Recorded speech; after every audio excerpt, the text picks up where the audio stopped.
Hello, welcome back to another edition of Worship on the Road.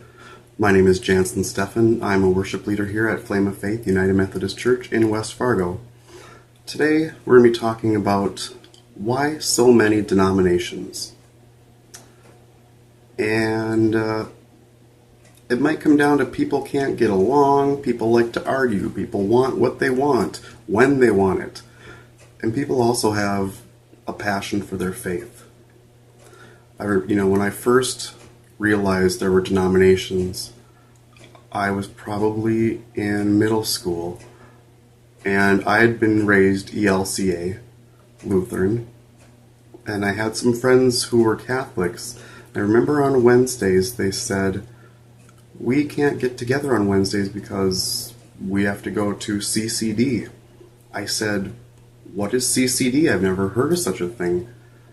And middle school kids, they joked around and said, well, CCD, that's Central City Dump. Which I've come to realize is not actually what CCD stood for. With denominations, you can go back to Jews and the Gentiles. The Gentiles are non-Jews. And eventually, it's kind of just Christian followers of Christ. And then it was Catholics and Protestants, and I guess I never really thought about Catholic denominations, but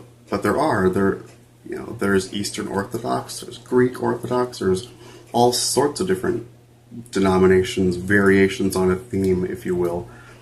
Protestants, there are Lutherans, Methodists, Baptists, Presbyterian, Pentecostal, Episcopal.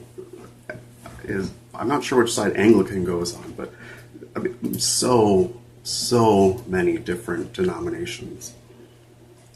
And I think of the big differences that would cause people to split from whoever they were a part of before.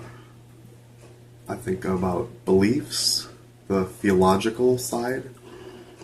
Some people believe the Bible is the actual Word of God. Others believe it's just inspired by God, the inspired Word.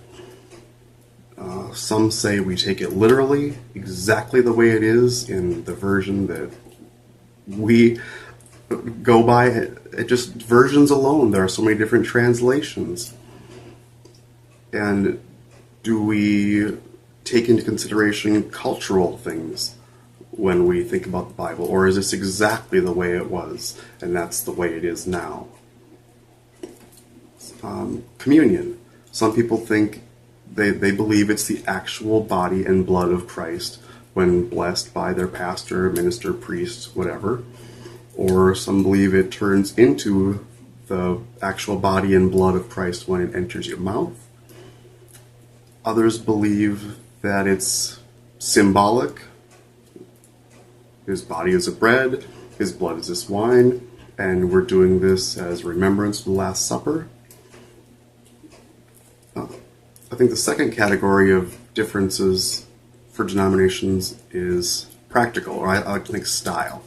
Do you dress up for worship? Do you wear hats or no hats? Do you take off your shoes? Do women sit on the left and men sit on the right, or men on the left, women on the right? Do we sing hymns? Do we do contemporary music?